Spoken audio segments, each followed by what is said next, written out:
Un análisis de la novela Crimen y Castigo de Fyodor Dostoyevsky. Óyeme, Sonia, no me burlo. Estoy seguro de que el demonio me arrastró. Óyeme, óyeme, repitió con sombría obstinación. Sé todo, absolutamente todo lo que tú puedas decirme. He pensado en todo eso y me lo he repetido 1000 veces cuando estaba echado en las tinieblas. ¿Qué luchas interiores he librado? Si supieras hasta qué punto me enojaban esas inútiles discusiones conmigo mismo.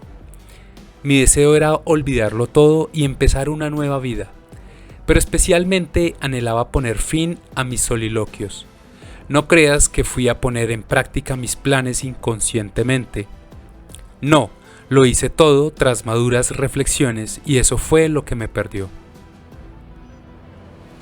Crimen y Castigo es una obra que parece una trivial historia sobre un asesinato, pero en realidad propone una profunda reflexión sobre la culpa, las cargas que lleva la conciencia por los actos cometidos y el castigo interior que eso implica.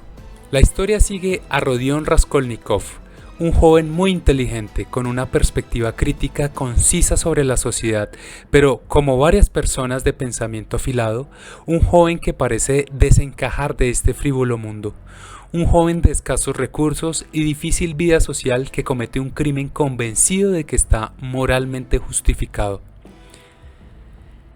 Él cree que, como lo ven en las esferas de poder, algunas personas extraordinarias tienen el derecho de transgredir la ley en nombre de un bien mayor.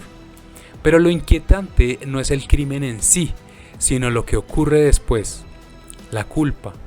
Y no como un castigo externo, sino como una grieta interna. Raskolnikov asesinaría a una anciana que, en sus palabras, tenía ojos chispeantes de malicia. Era una mujer perversa, desconfiada, usurera y miserable. En la historia, una interesante conversación ubica al lector en el dilema moral sobre si valdría la pena la muerte de la anciana para ayudar a miles de personas vulnerables, lo cual nos hace preguntar, ¿la idea de la culpa nace porque hicimos algo mal? ¿O porque no podemos sostener la idea de que fuimos capaces de hacerlo? O más bien, ¿es la culpa el remordimiento de las consecuencias que acarrea nuestro acto? Para objeto de este metaanálisis, primero, es pertinente empezar por distinguir si la culpa es moral, o sea, una carga interna por haber transgredido la ley, o es ontológica, es decir, es una propia entidad independiente de la carga del ser humano. Raskolnikov no es perseguido inmediatamente por la ley tras su asesinato. De hecho, podría salir impune, pero su mente comienza a fragmentarse. Eventos de constante fiebre, paranoia, sufrimiento por la contradicción, pues se debate entre confesar su crimen o escapar de alguna manera. Y cuando digo de alguna manera, también es porque piensa en quitarse su propia vida. Aquí, su propio pensamiento se convierte en un tribunal que le interpela constantemente. Él cree que todo el mundo sospecha de su acto, pero quizás es él mismo quien se interroga por tal acto. Qué repugnante es todo esto, Dios mío. ¿Cómo es posible que yo? No, todo ha sido una necedad, un absurdo, afirmó resueltamente. ¿Cómo ha podido llegar a mi espíritu una cosa tan atroz? No me creía tan miserable. Todo esto es repugnante, innoble, horrible. Esto nos recuerda inevitablemente a Friedrich Nietzsche, quien en su genealogía de la moral propone que la culpa no es algo natural, sino una construcción histórica ligada a la deuda. En alemán, Schulden significa tanto culpa como deuda. Ser culpable es, en cierto sentido, estar en deuda. Nietzsche rastrea su origen en algo aparentemente lejano a lo moral, la economía. En las primeras sociedades humanas, la relación fundamental no era bien y mal, sino acreedor y deudor. Cuando alguien incumplía una promesa, no era culpable en un sentido ético, era alguien que debía algo y esa deuda debía pagarse. Pero, ¿estamos en deuda con quién? ¿Con la sociedad? ¿Con la persona a la que hicimos algún daño? ¿Con Dios? ¿Con la ley? ¿O con nosotros mismos? Existe la necesidad de quien se siente culpable de retribuir, pero no necesariamente con dinero. Las personas sienten la necesidad de pagar en muchas otras formas. Unos prefieren pagar esta deuda con dolor, otros con castigo, otros con sufrimiento. Lo que analizo es que muchos sienten que es el castigo, en cierto modo, una compensación, una forma de equilibrar la balanza. Con el tiempo, esta lógica se interioriza. Ya no hace falta que alguien nos castigue desde afuera, porque llevamos al acreedor dentro, y lo peor, nos lo repetimos todos los días. En la oración litúrgica del acto penitencial se dice: por mi culpa, por mi culpa, por mi gran culpa. No basta con decirlo una vez, hay que insistir, repetirlo, como si al nombrarla la culpa se hiciera más real, o al menos así sintiéramos que algún día desaparecerá. Porque yo reconozco mis rebeliones y mi pecado está siempre delante de mí. Salmo 51. La culpa no desaparece, permanece. Se instala frente a nosotros como una presencia constante. Pero vale la pena cuestionarnos: los dictadores, los oligarcas, los timadores, no solo los políticos corruptos, sino quienes indirectamente mantienen una fachada y permiten que se cometan actos atroces en nombre de organizaciones y buenas intenciones, ¿se sentirán culpables? Un ejemplo contemporáneo de esto lo encontramos en el videojuego Undertale. A simple vista parece un RPG clásico: exploras, luchas, tomas decisiones. Pero hay algo que lo diferencia radicalmente. El juego recuerda todo. Recuerda todas las decisiones que tomaste. Si decidiste avanzar eliminando enemigos, el juego no solo reacciona en ese momento, sino que arrastra esas decisiones incluso si reinicias la partida.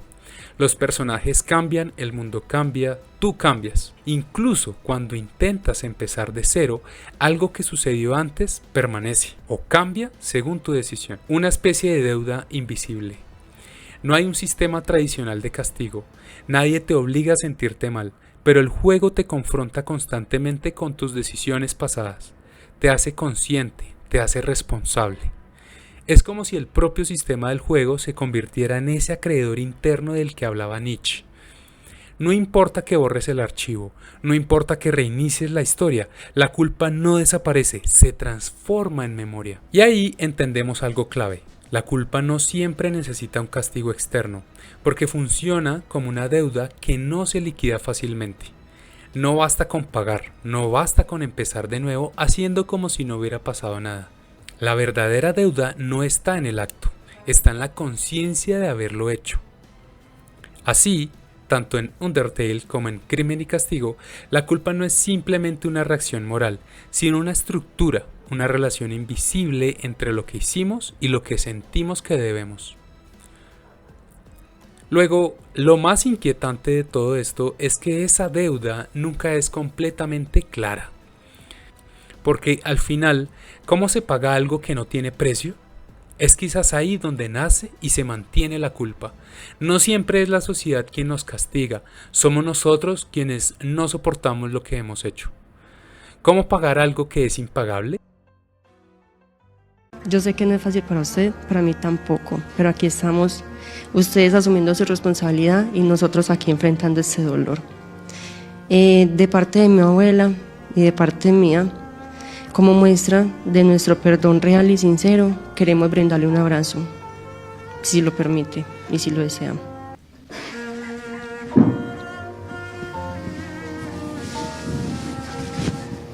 Le perdonamos por todo lo que...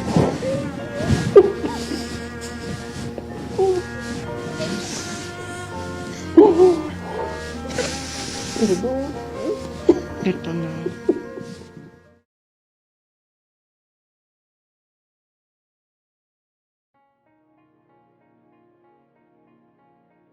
La culpa como división interna. En la novela, Raskolnikov no solo huye de la policía, huye de sí mismo. Su teoría del hombre extraordinario comienza a desmoronarse frente a una evidencia insoportable. No es quien creía ser, él es un hombre común y corriente. La culpa, entonces, no es solo remordimiento, es ruptura entre lo que pensamos que somos y lo que descubrimos que somos capaces de hacer. Aquí podríamos traer a Sigmund Freud, quien plantea que la culpa surge del conflicto entre el ello, el yo y el superyo. No necesitamos ser castigados desde afuera porque ya existe una instancia interna que nos vigila, nos juzga y nos condena. El castigo ya está dentro. Por eso Raskolnikov se delata, no porque lo atrapen, sino porque no puede sostener la fractura. Confesar es, paradójicamente, un intento de reunificarse. En el videojuego extremadamente difícil Dark Souls, iniciamos como un personaje cargado de culpa y maldición. Cada vez que mueres pierdes parte de tu humanidad, pierdes almas, tu valor, tu progreso. Te vas deshaciendo. En este sentido, la culpa no es un acto, es un proceso, es un estado del ser. Lo más curioso de todo es que no hay un juez claro, no hay moral explícita, no sabemos exactamente qué debemos, pero seguimos pagándolo. Hemos olvidado quiénes somos, atrapados en ciclos, repitiendo errores. Así, la simbología nos dice que la culpa no es un castigo divino, es dolor existencial. El sistema judicial en la novela de Crimen y Castigo es casi secundario. El verdadero castigo, el verdadero verdugo, ocurre mucho antes de cualquier sentencia. Es el insomnio, la angustia, el aislamiento, la incapacidad de encontrar sentido o coherencia en sí mismo. Esto nos hace pensar que quizás la culpa no es solo por lo que hicimos, sino por lo que hemos decidido ser en ese instante. El otro como redención. En medio del caos que acontece en la novela de Crimen y Castigo aparece Sonia, un personaje clave que introduce una posibilidad distinta, la redención a través del otro. Sonia no absuelve el crimen, no lo justifica, pero acompaña. Y en ese acompañamiento aparece algo fundamental, la posibilidad de entender la culpa, no de eliminarla. Esto nos recuerda a Emmanuel Levinas, quien plantea que el otro no es un objeto en nuestro mundo, sino aquello que nos interpela éticamente. La presencia del otro nos obliga a responder. La culpa, entonces, deja de ser solo una carga individual y se convierte en una apertura hacia la responsabilidad. No se trata de dejar de ser culpables, sino de hacernos responsables. En muchas culturas, la culpa es vista como algo negativo, algo que debe eliminarse, pero en esta novela ocurre lo contrario. La culpa es el inicio de una transformación. Raskolnikov solo comienza a cambiar cuando deja de huir. Solo parece haber algo de alivio cuando acepta, cuando reconoce el crimen. Aquí podríamos pensar también en el filósofo Søren Kierkegaard, quien entendía la angustia y la culpa como estados necesarios para el salto hacia una existencia auténtica. La culpa no es el final del camino, es la puerta. Así como en la vida, en la novela no basta con evitar el error. Tarde o temprano nos enfrentamos a decisiones, contradicciones, impulsos que no encajan con la imagen que tenemos de nosotros mismos. Pero huir de la culpa no la elimina, la intensifica. Tal vez el sentido no está en no equivocarnos, sino en atravesar lo que somos capaces de hacer. Este es nuestro metaanálisis sobre Crimen y Castigo.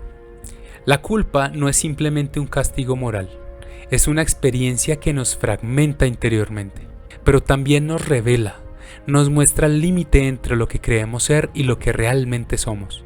Integrarla no significa justificar nuestros actos, sino asumirlos, y en ese asumir aparece algo nuevo. No somos los mismos después de la culpa, porque comprenderla es, en cierto modo, liberarnos de ella. Un par de observaciones. Primero, la culpa no surge únicamente de la norma, sino de la ruptura interna que produce el acto. Segundo, el acto más profundo no es el que impone la sociedad, sino el que emerge de nuestra propia conciencia. Y tercero, la culpa, lejos de ser solo un peso, puede convertirse en un punto de partida. Porque tal vez, y solo tal vez, la culpa no existe para hundirnos, sino para obligarnos a mirarnos sin máscaras y en ese encuentro incómodo descubrir quiénes hemos sido, pero quiénes podemos llegar a ser realmente. Porque la mayor condena no es ser culpable, sino no reconocer que lo somos.